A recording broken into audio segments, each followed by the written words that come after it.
يا أيها الذين آمنوا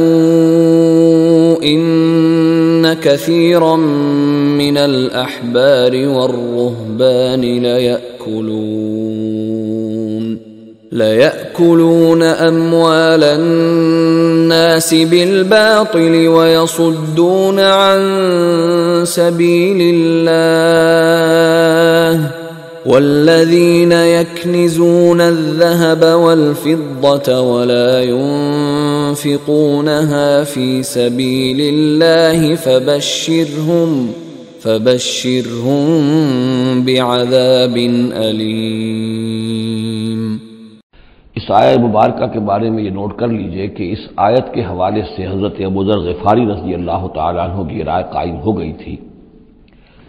کہ سونا اور چاندی اپنے پاس رکھنا مطلقاً حرام ہے۔ جو لوگ کہ سونا اور چاندی اپنے پاس رکھتے ہیں، جمع کرتے ہیں، گاڑھتے ہیں، ان کو کنز بناتے ہیں، خزانہ بناتے ہیں اس کے لیے، تو یہ رائے اگرچہ ان کی صحیح نہیں تھی، اس لیے کہ جو دین کا عام قانون ہے وہ یہ ہے کہ انسان حلال ذریعے سے کمائے، اس میں سے جو وہ خرچ کرے اللہ کی راہ میں وہ ٹھیک ہے، اس کو اس کا اجر ملے گا۔ اگر وہ کچھ رکھتا ہے اپنے پاس تو وہ حرام نہیں ہے، بلکہ پھر یہ کہ وہ اس کی اولاد کو منتقل ہو جائے گا، قانون وراثت ہوگا۔ اگر اپنے پاس کچھ رکھنا ہی نہ ہو تو پھر وراثت کس چیز میں ہوگی؟ اس لیے قانون تو وہی ہے، البتہ یہ ہے کہ وہ جو کہا گیا ہے کہ اللہ کی راہ میں خرچ کرو، خرچ کرو، خرچ کرو، کتنا کرو، قل العفو، تو یہ ایک روحانی تعلیم ہے، اخلاقی تعلیم ہے کہ جمع نہ کرو، اللہ کی راہ میں خرچ کر دو۔ البتہ جو مال بھی آپ نے جمع کیا ہے، آپ نے حلال ذریعے سے کمایا تھا اور اس کی زکوٰۃ بھی آپ نے ادا کر دی ہے، تو وہ مال آپ اپنے پاس رکھ سکتے ہیں، خواہ وہ سونے اور چاندی کی شکل میں ہو۔ چنانچہ اسی پر پھر فیصلہ ہوا حضرت عثمان کے زمانے میں، اور چونکہ حضرت ابوذر غفاری اس پر اڑے ہوئے تھے اور اس سے ایک فتنہ پیدا ہو رہا تھا مسلمانوں کے اندر، ایک اختلاف، تو پھر حضرت ابوذر غفاری کو حضرت عثمان نے حکم دے دیا تھا کہ وہ مدینے سے باہر چلے جائیں۔ وہ پھر ایک صحرا میں کسی جگہ پر کٹیا ڈال کر رہتے تھے۔ میرے نزدیک اس آیت کا اصل محل اور مقام جو ہے اس کو سمجھنا چاہیے،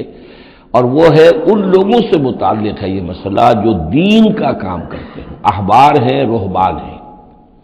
یہ لوگ اپنا وقت، اپنی صلاحیتیں، اپنی قوتیں لگاتے ہیں دین کے لیے۔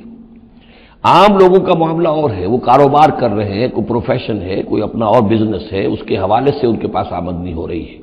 انہیں جو بھی آمدنی ہو رہی ہے وہ اللہ کے دین کی وجہ سے ہو رہی ہے۔ یہ اپنے پاس اگر رکھتے ہیں اور اپنا جائیدادیں بناتے ہیں اور دولت بناتے ہیں اور اپنے لیے پھر وہ اپنی نسلوں کے لیے اس کو وراثت میں منتقل کرتے ہیں، تو ان کے اوپر یہ آیت بعین ہی انہی الفاظ میں اس کا انطباق ہوگا، اس لیے کہ یہ سارا معاملہ احبار اور رہبان کے حوالے سے ہو رہا ہے۔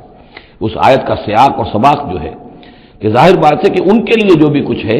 یہ لٹمس ٹیسٹ یہ ہے، ہاں آپ اپنی ضرورت پوری کریں، جیسے حضور نے اپنی ضرورتیں پوری فرمائی، ازواج مطہرات کو بھی نان نفقہ دیتے تھے آپ اسی بیت المال میں سے، آپ اپنے عزیزوں کے ساتھ بھی کوئی حسن سلوک کرتے تھے تو وہیں سے کرتے تھے۔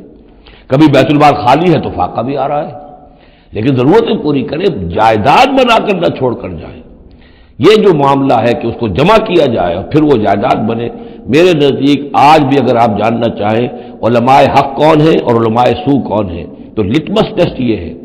جو شخص اپنے دینی کیریئر کے نتیجے میں پھر جائیداد بنا کر اور دولت چھوڑ کر بڑا ہو، وہ علماء سو میں سے لا محالہ، اس میں کسی شک و شبے کی گنجائش نہیں۔ میں اسے لٹمس ٹیسٹ کے طریقے سے بیان کر رہا ہوں۔ یا ایھا الذین آمنوا ان کثیرا من الاحبار والرہبان لیأکلون اموال الناس بالباطل ویصدون عن سبیل اللہ والذین یکنزون الذهب والفضة ولا ينفقونها فی سبیل اللہ فبشرهم بعذاب علیم۔ یہ آیت بھی بہت اہم ہے، اس لیے کہ جو مسلمان امتوں کے اندر علماء اور احبار اور صوفیاء،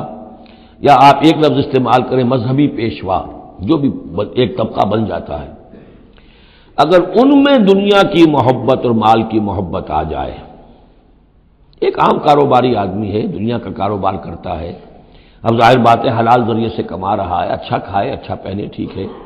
کوئی جائیداد بھی بناتا ہے، کوئی حرام کام نہیں ہے، اس کی اولاد کو منتقل ہو جائے گی۔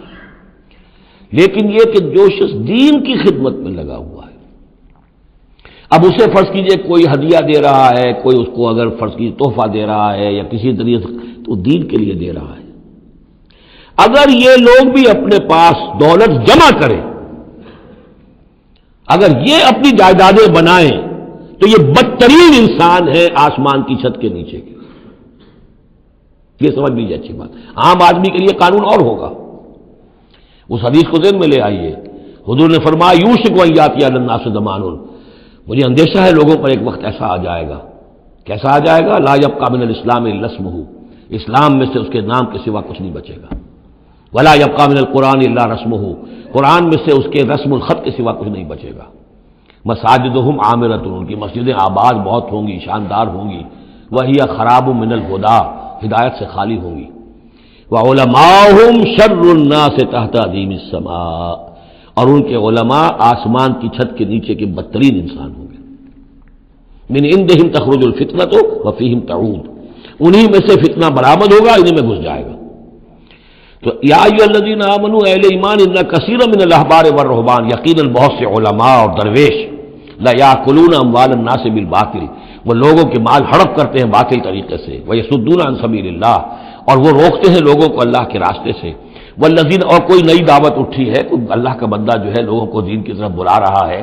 یہ اپنی مسندیں جب خطرے میں دیکھتے ہیں تو نہیں چاہیں گے کہ ہمارے عقیدت مند جو ہے وہ کسی بھی ایسی دعوت کی طرف رخ کریں اور متوجہ ہو جائیں۔ ان کی جائیدادیں بن رہی ہیں، بڑے بڑے ایسٹس بنا رہے ہیں،